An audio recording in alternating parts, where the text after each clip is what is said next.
Hi, it's great to be here. I'm so glad to be able to be here and talk to Bob Garfield, who I hear every week on the media. And it was great to read your book.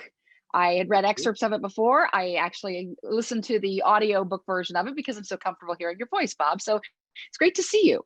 Well, it's great to see you, Karen, although at the moment, I'm not actually looking at you. I'm looking at a tiny little camera button at the bottom of my monitor. So we have a choice between eye contact and I don't know what I'm going to do. I'm going to wander, but it's nice to see you. We'll make it work. We'll make it work here. So I have to tell you, this book came out a year ago. And so reading it is kind of like going back in time before the pandemic shattered so many things about normal life and before the election of a new administration that seeks to restore whatever it was we were calling normal back maybe 4 or 5 years ago. It had revelations in here of things that happened that I had forgotten, at least, and all the blitz of all the things that have happened with the pandemic, the death counts, the case counts, the predictions to come, the dire predictions of what those death counts would be, the killing of George Floyd, the protests that resulted from that, finally the election in the fall, and then of course the big lie, the biggest of Trump's more than 30,000 lies, and the deluge of disinformation and misinformation that came around that big lie spread by him and his supporters. Of course, the big lie being that the election was stolen and that it was rigged and that he actually did not lose the election. So I want to ask you, as you were writing this book and as it came out about a year ago, why did you write it then? And how did you know some of these things were going to be coming? Because it seems like you kind of set us up for this. Okay, so I didn't, I wrote it a year, it published a year ago, of course. I worked on it the year before that, but I would have written about all the things that have transpired in the last year, but I didn't know they were going to happen. so that explains why they're kind of missing from the text. But you may, as you alluded to, they fit right in to the trajectory of American political life that I'm describing in this book, and I make the case that there was an inevitability to precisely what just took place in the last few weeks. Now, there was no inevitability to this particular global pandemic. But there was an inevitability towards to Black Lives Matter taking on an even more important place in the society, because it was inevitable that there would be an ever-growing number of unarmed Black men killed by police. And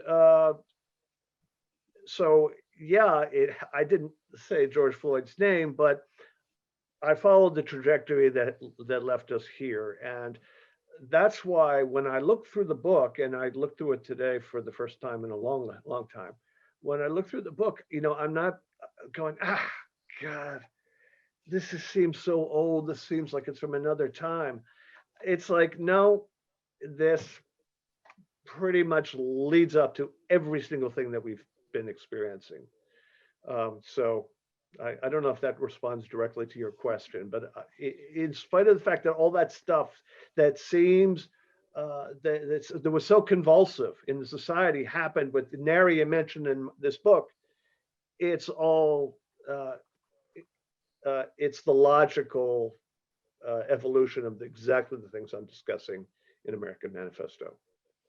One of the things that I've been wondering for a long time, and you kind of get into this, well, you definitely, I mean, the whole book you've said would not be possible without Donald Trump, because that's what this is about, how we got him, how he got to where he was. Why did Republicans, and why do Republicans still back Trump with a passion they haven't shown for Bob Dole, John McCain, Mitt Romney? What is it about Trump that those guys didn't have?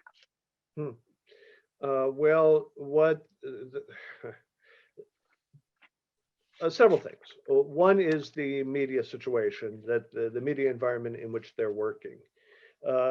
Between Fox News and the rest of what Hillary Clinton called the great right-wing media conspiracy, a narrative of American life has formed and been cemented for many tens of millions of people, that it softened the ground for a full-on demagogue like Trump to come along, and for someone to not try who made the party in his own image, but only having first assumed the image of the America that the right-wing media described. And this is a man who has no political ideology per se. He has, his ideology is whatever is good for him right now, and whatever he has to do to get there. And what he realized a long time ago was that he could play on these populist tugs of grievance and racism, by the way, to get the attention of millions and millions of Americans. And with the help of social media, and which I'm sure we will discuss soon enough, and the likes of Fox News and Breitbart and the Daily Caller and Rush Limbaugh and One American Network and the rest of them, he was able to present himself as something like a savior. And the other politicians you've named, varying degrees of conservatism in the Republican Party, had neither the inclination nor the political environment to do those things. So Trump came along, I would say, at just the right time for what he calls his base. Before we talk about social media and the media at large, and I definitely want to get to those things, you mentioned the word savior, and I want to get to that because evangelical Christians overwhelmingly voted for Trump. And you made the argument in the book that he wouldn't be here if it hadn't been for their support and for the specific support of people like Jerry Falwell Jr. and some of these other key figures in the evangelical movement. And interestingly, they voted for him in 2016 and in 2020, when he was facing a lifelong faithful Catholic who has seen going to Mass every Sunday. So I'm wondering why evangelicals in particular would back Trump when he does not live a life that they would consider close to the ideal evangelical Christian life. Well, there's two reasons. One is right on your beat. It's about political expediency. For many evangelicals, it's a one issue. Every election is a one issue election, and it's abortion, it's conservative judges, it is Roe v. Wade, and Joe Biden may be the real deal, a devout and practicing Catholic, but he's not going to do anything to change the law of the land with respect to abortion rights. So Trump was willing to do that, and see no evil, hear no evil, speak no evil about the man who is going to give us the one thing that we most desire. The other thing is, and I say this with sadness, but there is, and this is not me just reading tea leaves, this is me just secondhand reporting data. There's a huge overlap between the Christian evangelical community and the Christian nationalist community.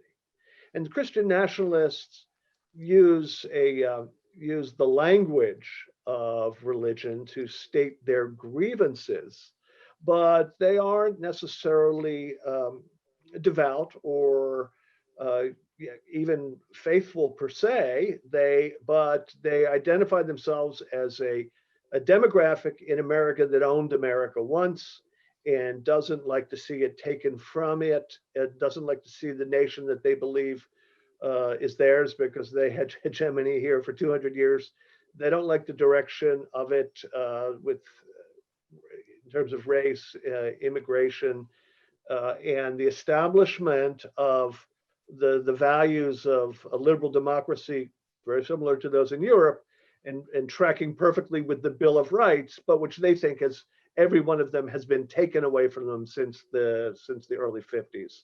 They've taken away prayer in schools. They've enabled abortion. Suddenly, LGBT is not, it's not a sin, it's a right. Uh, and they believe their culture and their values are being stepped on, and Trump speaks for them. So, how can a monstrous, immoral, uh, narcissistic, childish, bully, wannabe tyrant have the vote of someone who is nominally believes in Christian values? Well, self-interest. You talk a lot in the book about identity politics, and these people really, the people who voted for Trump, who supported Trump, really seem to have Trump as part of the identity that they are embracing. I mean, they wear gear with his name on it, they fly flags with his likeness photoshopped onto Rambo's body. Do we now assume he's no longer in office, but obviously still trying to stay as vocal as he can, even though he no longer has a Twitter account? Are we to assume that they are still with him, even though he lost the election and Biden is now the president? Yeah, well, we have no reason to think differently based on the polling data we've seen so far. As he stays out of the public eye, if he continues to be deplatformed, his base will, I think, begin to dissipate some. But he did not create the MAGA crowd. He did not create white nationalism, and he did not create the notion of Christian victimization. He exploited them. And I think the one thing that Donald Trump taught us, the last 4 years have taught us, from my perspective anyway, is not only that, it's not that it can happen here, because it just did, but that America, exceptional America, for all of our ideals, our founding ideals and our history, we're just another country filled with people. And some percentage of those people are subject to demagogues, are prone to nationalism, prone to xenophobia, prone to resentment, prone to grievance, just like everybody else. So, we can look at ex-Yugoslavia and say, oh, look at those fools. Look at the orderly society that they destroyed through, by othering. We can say Nazi Germany, that could never have happened here. But no, it turns out that if you put 300 million people together, some number of them are going to be toxic. And these people simply, they used to be so on the fringe, but they've coalesced to become a movement, the movement we call MAGA, with components of 3%ers and Proud Boys and militia organizations and Oath Keepers, that they've never not been there. And at least now we can see that our ideals have been built on a hollow architecture, and we can see who we are, which is not quite as exceptional as we've led ourselves to believe. And we found out just in the last month or so, some of these people are really dangerous. I mean, some have always been, but the insurrection at the Capitol really showed that some of these people are more dangerous than maybe we even really thought. And now there's an effort out there to not charge some of those people with what happened. What do we do about this group who are arguably dangerous? Well, are you asking me what I would do, or what do you think is going to happen? What do you think is going to happen? What I think is going to happen is that time, runs its course.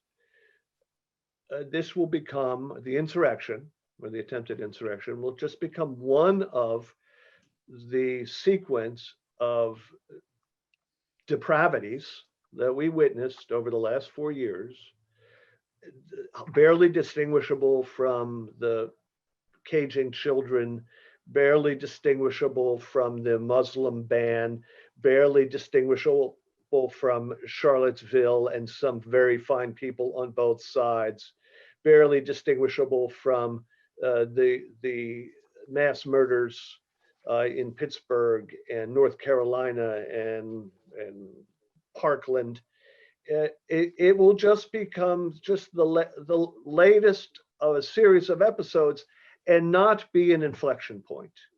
No, it looked like it might be an inflection point, and it looked like the horror would be so fresh and the impeachment so rapid that we would be forced to take historical stock of what has taken place, to at long last demand accountability, and long last take a stand for democracy. But I used the word expediency before. The Donald Trump is out of office, but his threat lives on.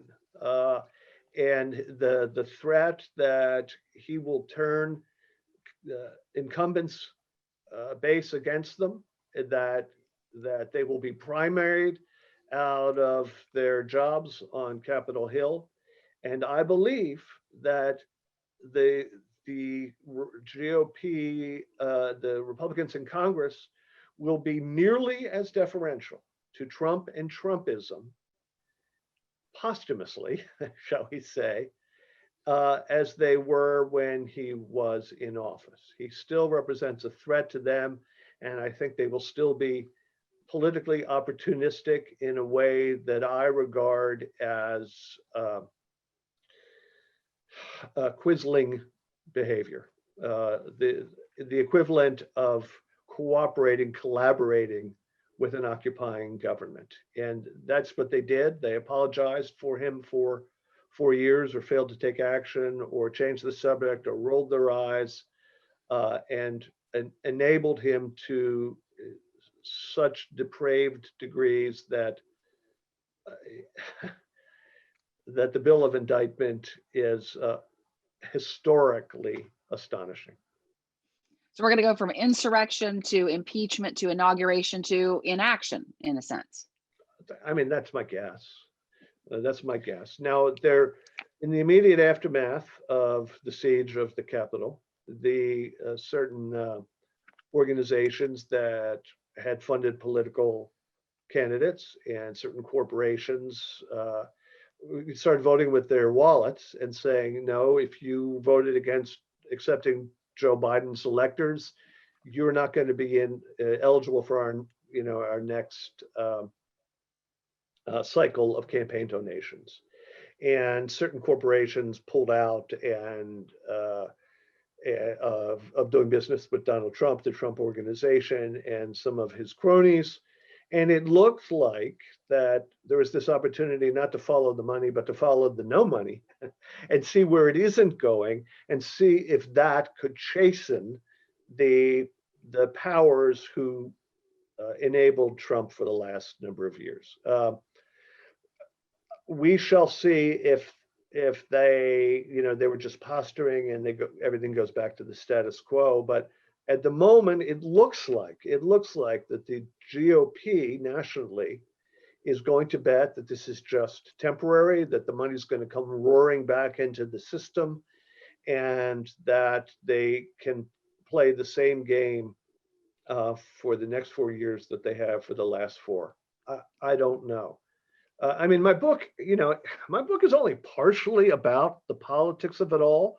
Most of it, I think, is about the psychology of it all, the sociology of it all, and even at some points the evolutionary biology of it all. But my whole premise is that America, as it was defined and as it was involved, was destined to get to the stage we've endured for the last 4 years. And none of the forces that made me assert that have gone away.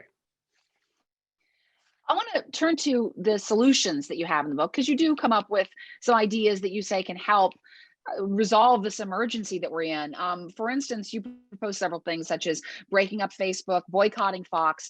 And with the way that things have been going on the last, certainly a couple of months, will it even matter if people are seeking out other options such as Parler, Newsmax, OAN, and maybe even a possible, but it looks like maybe unlikely, Trump network?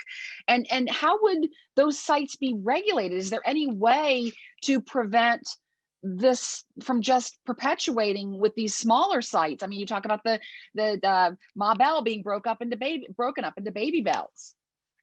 Yeah, and they got really powerful, didn't they?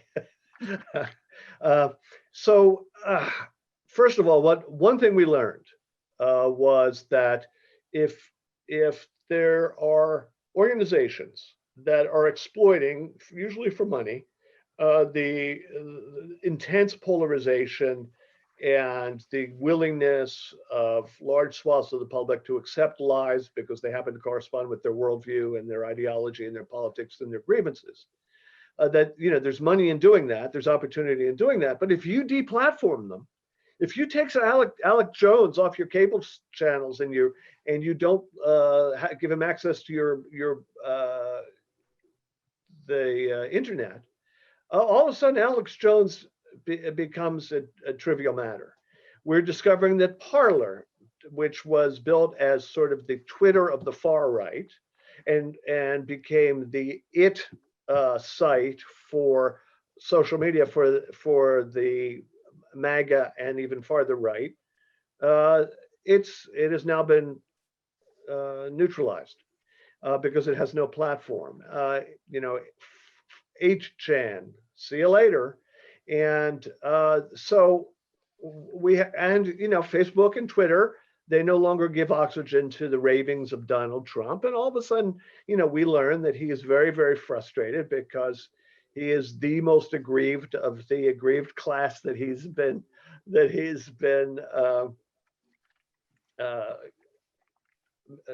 enraging over the last number of years. And it's driving him crazy because he can't blurt. He has no place to blurt. He has no place to lie, no place to make excuses, no place to deflect blame, no place to name call, no place to disrupt the social order. And it's driving him nuts. It works. So these places, you don't have to censor people. You don't have to censor those who have no access to an audience anyway. They can go in there somewhere in the dark web and say whatever they want. But if a right-wing lunatic falls on 8chan and there's nobody there to hear it, does he foment an insurrection? So that's one thing. Is there a danger, though? You talk about kind of feedback loops. Is there a danger that these things just become feedback loops, or it's people who are seeking out other people who are regurgitating the same things they want to hear, and we never get a chance to reach these people and try to bring them back? Or is there even a way to bring them back? I know, personally, and I know this is I spent a lot of time in sort of the world of democracy movements because I'm actually separately in a project myself to try to restore some of the faith in the truth, justice, and the American way, and to promote civic engagement, and to help people learn about democracy and discuss about politics and other ideas without, but I no longer believe, I have been radicalized enough to no longer believe or care whether I can, have a friendly conversation with someone who believes that the Democratic Party is filled with cannibalistic pedophiles. I just don't even want to have the conversation. Why bother? I can try to understand how you get to a place like that. And half of my book is trying to understand and explain how people can be so radicalized in that way. But I have lost interest in trying to have civil conversations with people who refuse to operate on even any plane of reality. It's just not worth my trouble, or I don't think it's worth anybody's trouble. But, and I'm happy for them to speak to one another, but I don't want it to spread. So what Facebook does is, and has done, and has taken very little steps to do anything about, because it screws up their business model, is let these filter bubbles form where people feed each other only bad information, so-called alternative facts and conspiracy theories and lies and some of the most preposterous things, and it's like junkies giving each other cocaine, and they stay in this feedback loop. But the thing is, because it's Facebook and because it reaches millions of people, the feedback loop does grow and grow and grow, and birds of a feather flock there together, and they become a political force. And Facebook could have done something about this many, many years ago, but they didn't, because the reason that happens, that people feed on stuff the likes of which they've demonstrated to Facebook before, that is their business model, for them to find out what you like and feed you more and more and more of it, so that you stay on their platform so they can show you more ads. That's the EdgeRank algorithm. That's why it exists. Give you what you want. If you put a rat in a cage and there's two bottles, one has plain water and one has water with cocaine, in about 36 hours, the rat will not drink from the water bottle. It will only drink from the cocaine bottle. Facebook is the cocaine bottle. And so I believe that since Facebook, even through the Russian interference in the 2016 election, where bad actors exploited the feedback loop to sow lies and frustration and grievance and rage, if they didn't, not only did they not act in any material way, they actually tried to interfere with the investigation of the Senate and academic authorities trying to figure out what took place. So I say they have lost their right to run a business that runs on an immoral or an amoral business model, except when it's actually immoral. And they should be broken up. And what do you know is going on?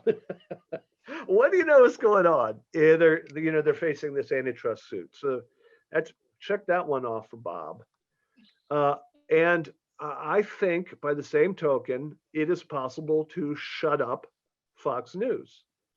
I think history will find that the reason people stormed the Capitol was a combination of Fox News and the ecosystem around it, all of right-wing media, and Facebook. It let lies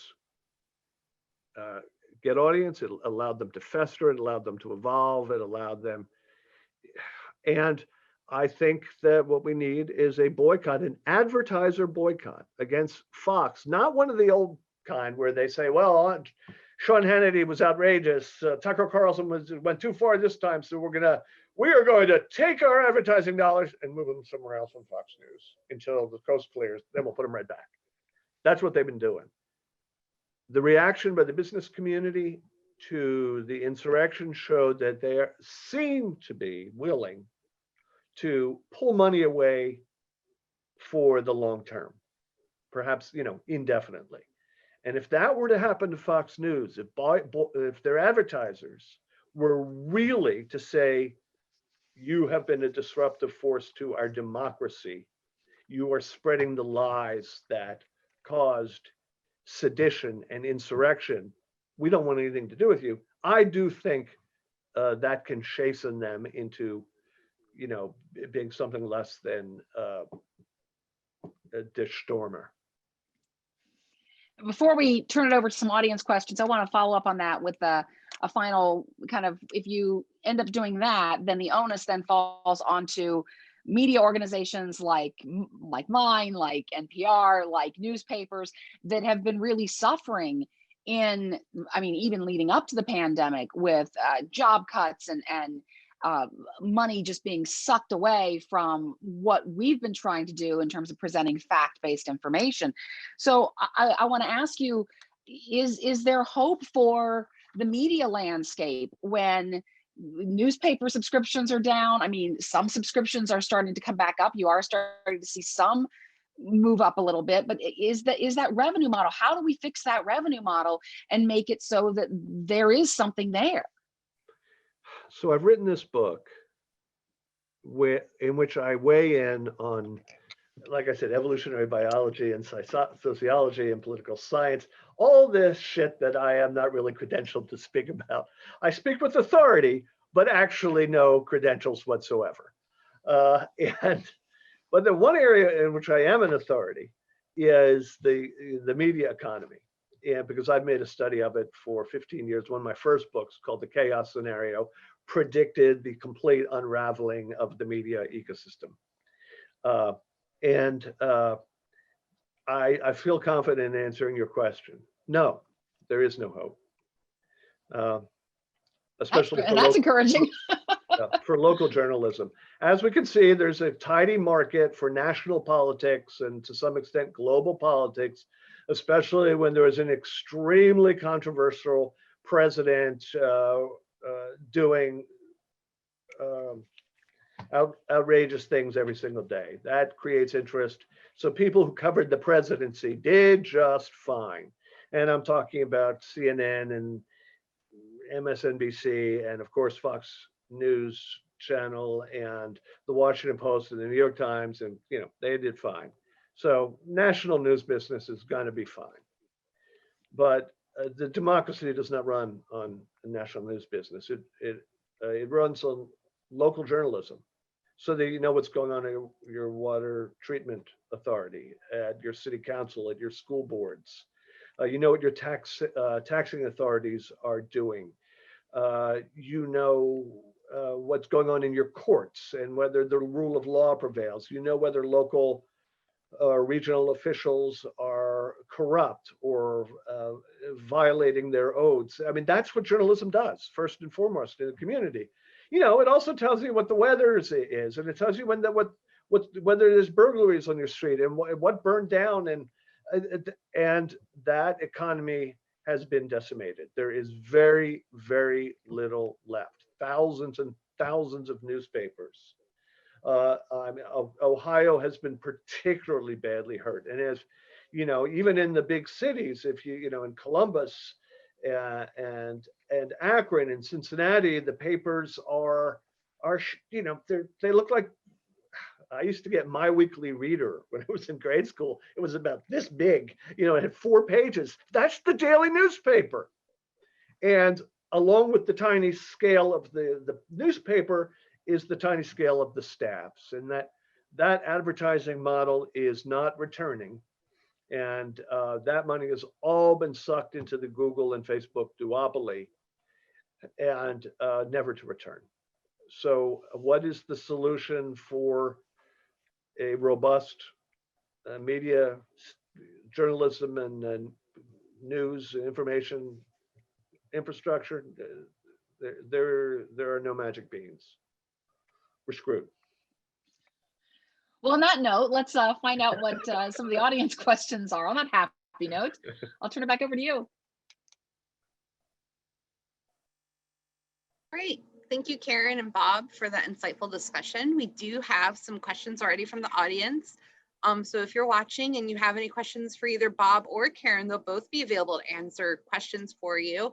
Please leave them in the Q&A or leave them as a comment on Facebook. So we'll go ahead and get started.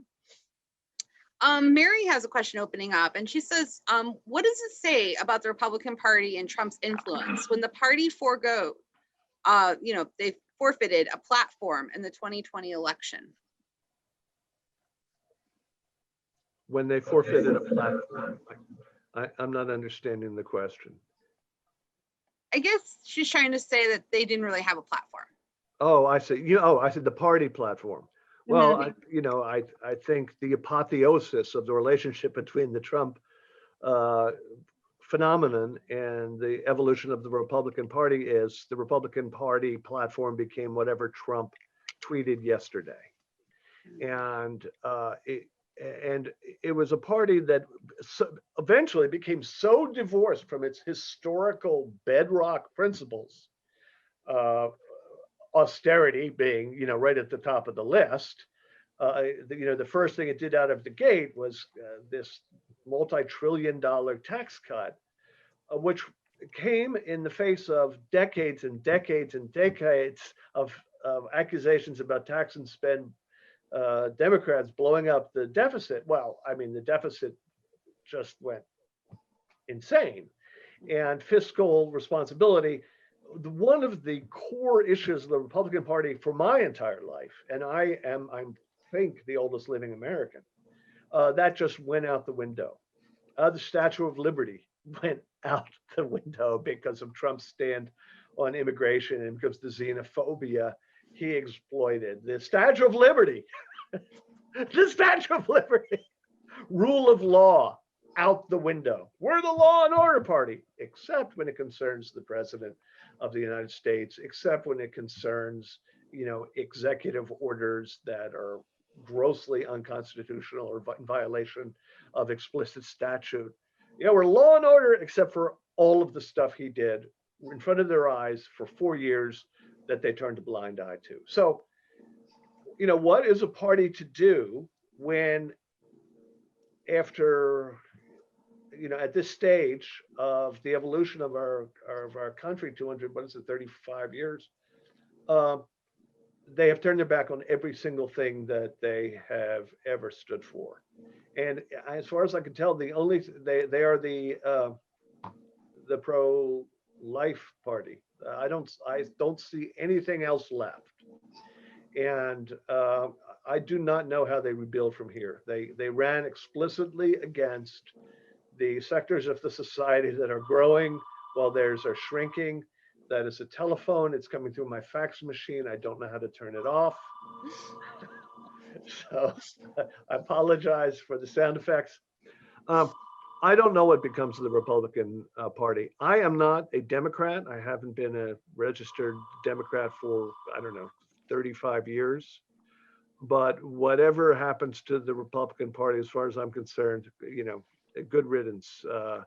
I think they have earned, by commission and omission, this very circumstance in which they face this existential threat to their existence. And ironically enough, having sold their souls to Trumpism,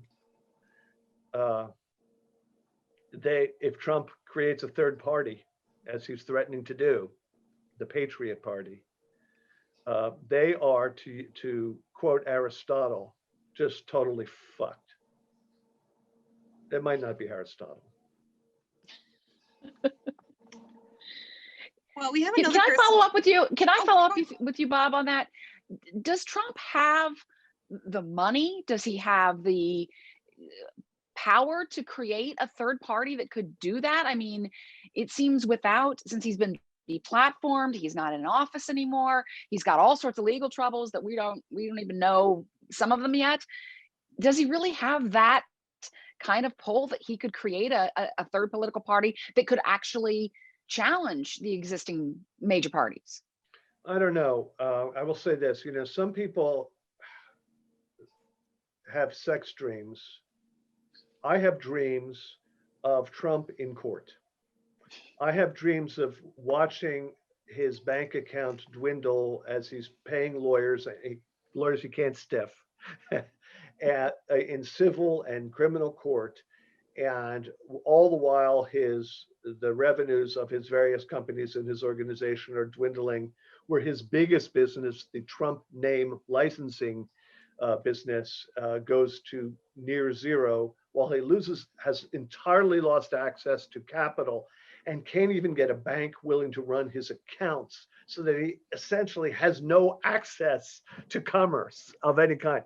I mean, that's what I fantasize about. So it's very clear that he it will be hard for him to have access to the resources that he once did. Oh, and Sheldon Adelson just died, the billionaire Republican donor who had funded him with varying degrees of enthusiasm over the years. But the flip side of that is that he may have no other access to wealth. I think the Trump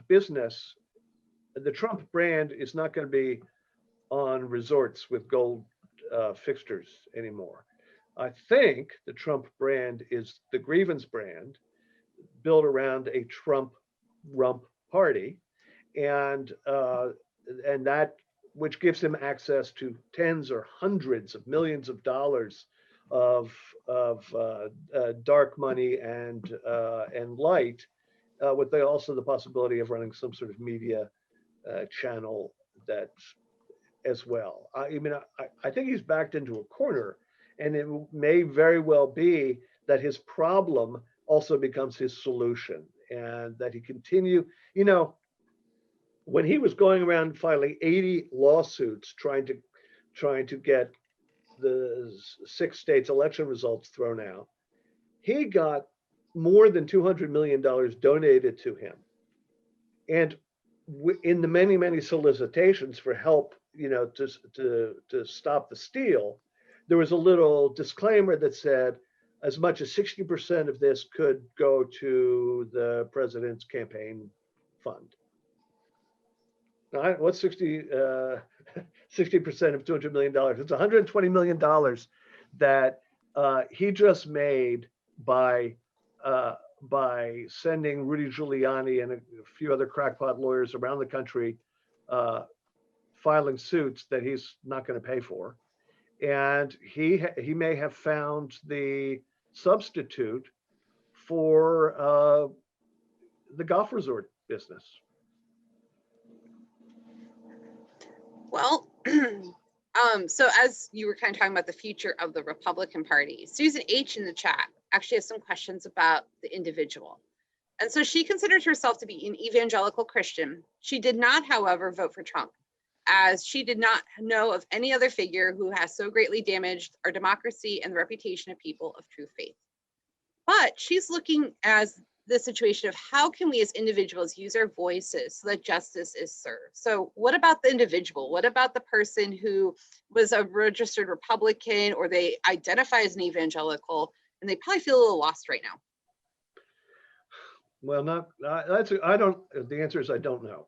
I do know this. Not every evangelical Christian lined up behind Trump, but 87% did. So the 13% of the public is like the person that's asking this question. I'm sorry, I missed your name. I apologize. How do we demonstrate that we want accountability? I would say by demonstrating.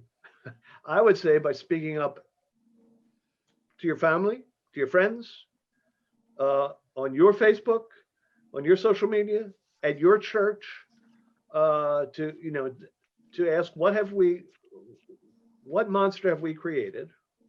What have we, under the banner of evangelical Christianity, have we stomached as a group? And what can we do about what we now see as catastrophic damage to our democracy?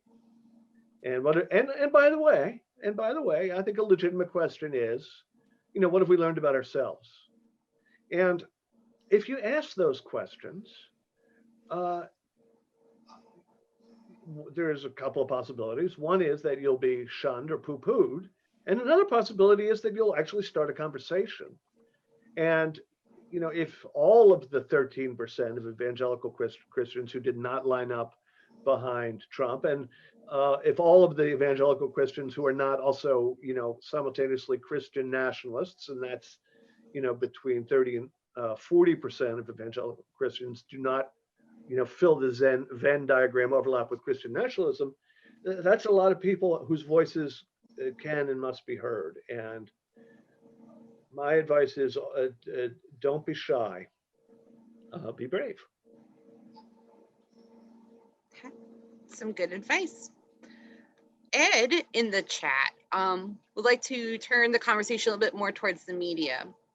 And he wants to know your honest opinion. Why do you think certain specific, I don't want to necessarily say the network names, but why do some news networks never indicate there's any other news? They're using this "it's only us" approach. And Ed's kind of, when in his comment, he's saying it's not just the right, but there's also networks on the left that are saying similar things. Do you have any other additional thoughts or comments regarding the media and how it has contributed towards this? Sure, because that's what I do for a living. That's how I send my children to college and they pay for weddings, by finding fault with the media. And believe me, on this topic, I could go on forever. Now, I should say, I used the word radicalized before. Since Trump started calling us the enemy of the people, when, in fact, it turned out he was the enemy of the people. But, when he tried to suggest that we were unpatriotic, traitorous, seditionists ourselves, for the first time in my life, I started seeing us, that is the institution of the news media, as an entity, as a monolith who has to fight this demagoguery. Well, we're not that. And many of our flaws go to that very thing. We're in competition with one another.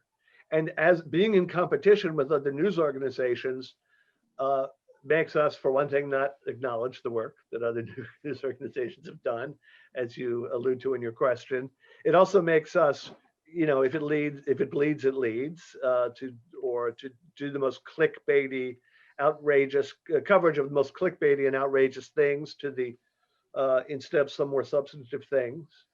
I must say, what got mostly uncovered, not entirely, but mostly uncovered during the last 4 years, while we were covering every tweet that the president had on any subject under the sun, was a very significant dismantling of the architecture of our national government. He sabotaged, he and his people were brought in to sabotage the very departments over which they had stewardship, to deregulate and otherwise obstruct the operation of what he calls the deep state and what I call the government. And because we were so fixated on what a jerk he was and how outrageous he was, we did not do that good a job talking about what happened at the Department of Energy, the Environmental Protection Agency, the Department of Commerce, the Department of State, the Department of Transportation, the Department of Education. You get the idea. So I believe I've answered either none of the question that you asked or only portion of it.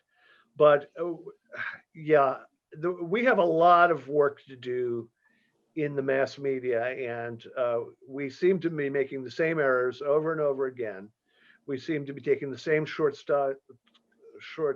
We seem to be depending on the same conventional wisdom. We seem to be going to the same Rolodex of blowhards, such as myself, to render their opinions, and doing not all that much reporting on the subjects that matter to the citizens.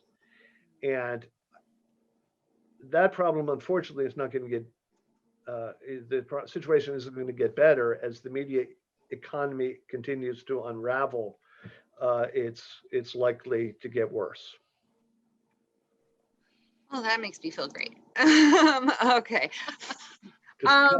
Call me Pollyanna Bob. Oh, we do have another media question here. Oh, it disappeared on me. Here we go. From Anastasia. Because you were talking earlier about the decimation of local media. And even here in Hudson, this recently happened. We have a local newspaper, the Hudson Hub Times. It was actually a twice-a-week publication. And it just announced that going in February, it's going to be a once-a-week publication. And so, as news coverage and things like that, it's getting smaller and smaller here. Anastasia is very worried about that. And she wants to know, does the decimation of local hometown media really mean that our democracy is dying? And if so, I know you're talking about the advertising model and how that just doesn't work in traditional media anymore. But what should the average citizen be turning to? Should we be turning to Facebook groups for our news? I mean, where should we really be looking for local journalism? It's really hard now. It's hard to find. First of all, I just want to say my best regards to Tsar Nicholas II and the entire royal family. I know you must miss them terribly. Anastasia, that's a very uncommon name. It's nice to meet you. Look, where to turn? Well, there's still some local journalism left, and it is not as robust as it used to be, but there's still some. And I would say subscribe to your local newspapers. If your local public radio station has local news and information, please subscribe. There are certain websites that are built around hyper-local neighborhoods. Sometimes, just your zip +4 or even smaller areas. There's a couple different platforms out there. but they're not great at understanding what city council is up to, but they do give you some notion as to what's happening in the community, at least which cars got broken into last night. And they do perform an important civic role, filling up some small part of the vacuum. And I believe they will actually grow as apps that fill in some of the gap of knowing what's going on in your neighborhood. There are some explicit hyperlocal news organizations that operate online that are not especially sustainable. It's almost impossible if you decide to be a monk and perform a service of hyperlocal coverage of your very most basic municipal government and institutions. You can't make a profit doing it, and you have to work a lot of long hours. But there's hundreds of those out there in the country, and they're doing yeoman's work. They're not what the Akron Beacon Journal was at its heyday. They are not what the Columbus Dispatch was at its heyday, or the Cincinnati Enquirer or the Post, but they're something. And I think they will grow. All of these things will grow enough that you will have some basic access. But if you still have an extant once a week paper, subscribe to it. If it is a lot of them are freebies, a lot of them are on the pure advertising model. I don't know what you do. Read it? I don't know how you sustain a publication that you're getting for free. But if you're getting your public radio for free, write a check, because it's one of the last bulwarks against a total vacuum of news. There are many people in this country, especially in rural areas, living in news deserts. And whatever few sprigs of green emerge from the sand, water them, please, because in those leaves resides the protection of our democracy. There's some very good ideas. I know I live actually personally in Portage County, which is next to Summit County, and we've lost a lot of our local news in this area too, but we actually have a newer grassroots publication popping up called The Portager, which is more of just people who are really committed to trying to communicate the news and interview local people, even if they don't necessarily are affiliated with a newspaper. And hopefully we can continue to see things like that with people who are passionate for just getting the news and the stories out about their community. I do think that's really important.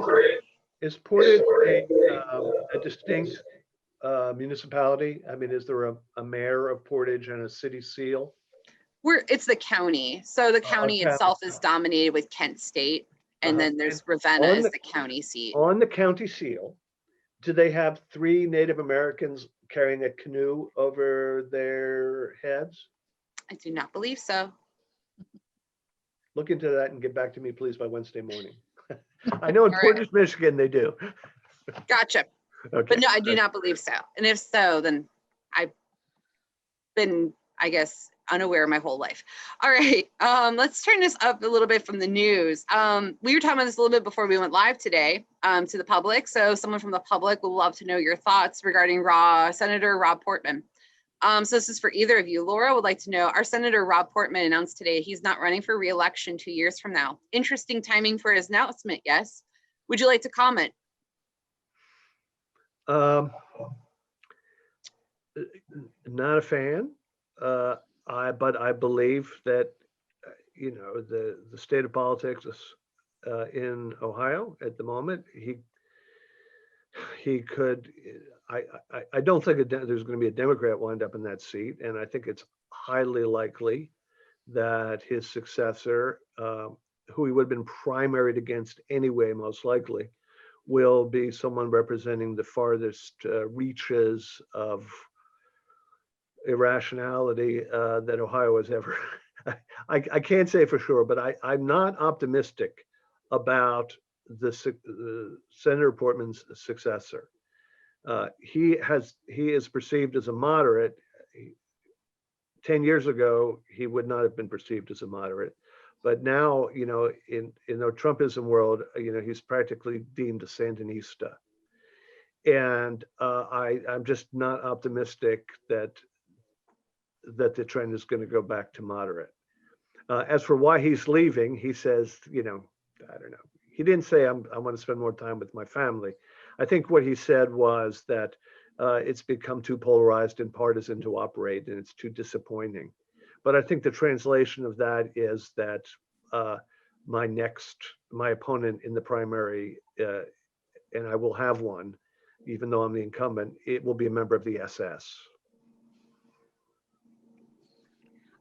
Just my observation here, I think Bob is right that Portman was certainly likely to face a primary. There are some questions now about whether this frees him to possibly vote to convict Trump in the impeachment trial. And of course, he won't say. But it is interesting to see the loss of people who have now become, at least had been thought of as moderates, who weren't moderates 10 years ago, and how the fracturing continues and the polarization continues as these people leave, saying that they are worried about more polarization. It's almost like they're adding more polarization to it. I mean, would you agree, Bob? Yes, because what fills the vacuum is going to be more like Ted Cruz than Rob Portman, and I mean that's what we've experienced so far. Who knows? Maybe the scales fell off the eyes of the Republican electorate 3 weeks ago, and maybe we have been chastened not to elect extremists to government. But what I've seen in the last few weeks does not does not offer a whole lot of hope for that. I just do not see any signs for a major course correction in the Republican Party. Certainly not in the Republican National Committee, and not in the Arizona GOP. Or the Texas GOP. Or the Texas GOP. I mean, too little attention has been paid to who is the three highest ranking elected officials in the state of Texas. Governor Abbott, I forget the name of that lieutenant governor who is just from Dan Patrick, and the Attorney General Paxton, right? Who is under indictment, and as stop the steal, COVID is good for you as any politician in America. And no, I don't think this bodes well for the state of Ohio's representation in the Congress, or for the future of the Republican Party. Okay. And then I just have one final quick question for both of you, because you can call me Pollyanna, I guess. But what do you see positive going forward? Maybe it doesn't even have to be this year, could be next year. Based on your history and talking and researching politics, is there anything that you can give for people, like I said, who just feel really dismayed with everything right now, who just maybe want to put their head in the sand, and just forget everything? Do you have any optimism? Oh yeah, I'm happy to answer this question, because I don't have enough fingers on this hand to talk about all the things I'm optimistic about, or are cause for optimism. Let's start with number one. Trump is gone, and the immediate threat to our democracy left with him. We have a government that will either be a good administration or a not so good administration, but they're not criminals. They're not extremists. They are filled with experts who believe in facts and data and evidence, crazy stuff like that, science, and they are going to operate accordingly, with errors and worse than errors at the margins, but they're fundamentally rational people who are going to be operating under the rule of law, doing what they think is best, and they are going to be subject to the scrutiny of the public, of watchdogs, of oversight on Congress. In other words, the grown-ups are back in town. Now, we've had grown-ups who are bad administrations, but the insanity has taken a holiday. And that's good. And from my perspective, I'm a huge believer in liberal democracy.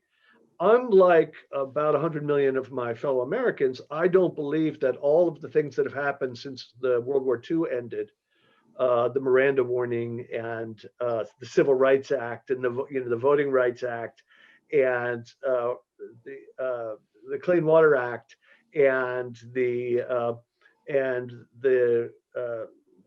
taking prayer out of schools and LGBT rights and Roe v. Wade. I don't think anything was taken from me. I think those are America eventually, incrementally fulfilling the basic promise of the Bill of Rights.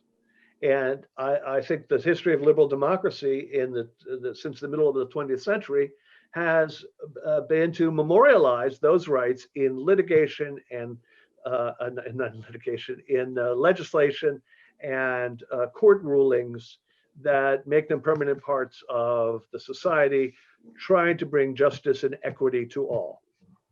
So I believe that.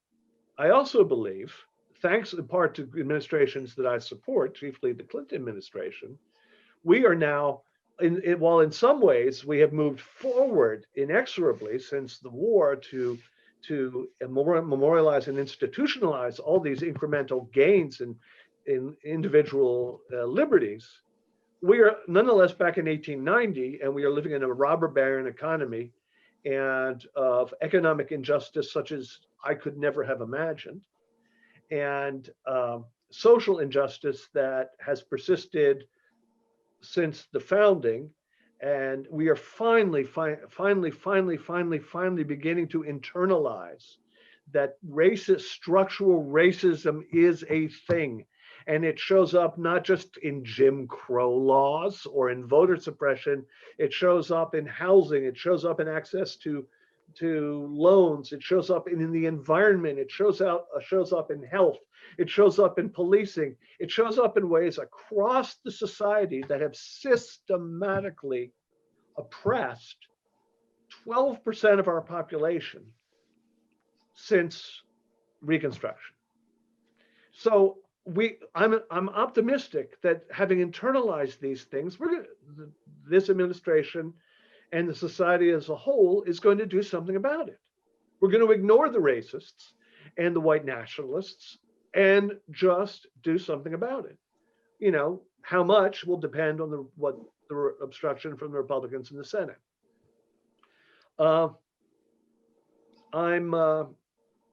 I'm optimistic, that until the pandemic, the number one story in the history of the world, I'll just say these words again, the number one story in the history of the world is not the Civil War or the Holocaust or Michael Jordan's third championship. It's the climate, because the planet is burning to a cinder, and in some period of time, whether it's 50 years or 100 years, it will be inhabitable by humans, right? At this rate, we are getting to the fail-safe point, and then at some point, there's nothing we can do. Now, climatologists differ as to when that point arrives and what we can do to intervene in the meantime, but it's the number one story that we've ever had, because the future of the planet hangs in the balance. I am optimistic that in this administration, we can once again attend to the existential crisis for the species and every other species for that matter. Not to be too chauvinistic about it, I want the lizards to do okay as well. So, I feel good about that. And I feel good that the social media, the out of control power of the social media platforms, Facebook and Google, is going to be addressed. And I think we have a chance, maybe, the scourge of right-wing media, maybe it won't vanish from the face of the earth, but I think The insurrection gave us an opportunity to combat with financially, to vote with our dollars, and repair some of that damage, or at least quiet some of that noise. So, you know, I know A lot of it's things. not like me, but I feel pretty good about the moment. Well, I think then if anyone ever feels overwhelmed, it's good to just remember the positives. I know that sounds cliche, but there are a lot of positives no matter, I think, where you are on the political spectrum. I think there's a lot to appreciate. Karen, I want to give you a chance to, before we call it an evening. Thank you so much for your moderating, by the way. Do you have anything you're optimistic about going forward? Well, in spite of the fact that the Browns aren't playing in the Super Bowl and two of my favorite Indians got traded, I think that there are a lot of good things on the horizon. The vaccine is here. People are getting vaccinated, though there have been a lot of hurdles. Potentially the worst of the pandemic could be behind us, meaning there could be a revitalization of some things in the economy. I mean, if you look back in history and you see what happened after the pandemic in the early part of the 20th century and how things really came around after that. I mean, I think that there is reason to be optimistic about some things, and a lot of what Bob just said, that I think there's a new awareness of some things about systemic racism, about climate change. In fact, the last big story I did before the pandemic took over everything I do was about climate change, and a national group that had been convened with the likes of Arnold Schwarzenegger, John Kerry, and John Kasich to talk about what can be done about climate change. So I think that the awareness of all these things is really inspiring to see. And so I'm hoping, for the sake of my 15-year-old son in the other room and all the other kids and all the other humans and the lizards and everybody else, the dogs and cats that are showing up in the Zoom tonight, that we do have something a little bit better on the horizon than what we've been dealing with, at least in the last 4 or 5 years. I think those are some eloquent thoughts, and I totally agree with you. So thank you so much to both of you, Karen and Bob. Thank you so much. Again, everyone, remember Bob's book, American Manifesto, is for sale courtesy of the Learned Owl. We do have the link in the description. I think it's a very useful book. I read it. There's a lot that we didn't even discuss tonight, including the actual plan. And I think it would be very worthwhile for everyone to read it. So again, Can I just say one thing? Can I just jump in with one final thought? Sure. Listen, obviously it's in my interest for everyone to buy a book, right? And but I'm not. This is not a shakedown. If you're moved to buy the book, great. But I would just say, in the event that you are interested in buying it, buy 2 copies in case, God forbid, something should happen to the first. There you go. Or you can support your local library. We have copies, or we even have the digital copy of the audiobook narrated by Bob himself. So if you love Bob's voice tonight, you can listen to the audiobook narrated by him. Again, thank you so much to both of you, and best of luck in everything going forward, okay? Thank you very much. Take care. Thank you, Bob. It was great to talk to you. Great to talk to you, Bob. And Karen. thank you for the kind words in the chat too, from those people. Thank you for everybody who participated and asked questions. Great questions. And thank you everyone for attending this evening. Good night and stay safe. Bye-bye. Bye. Bye.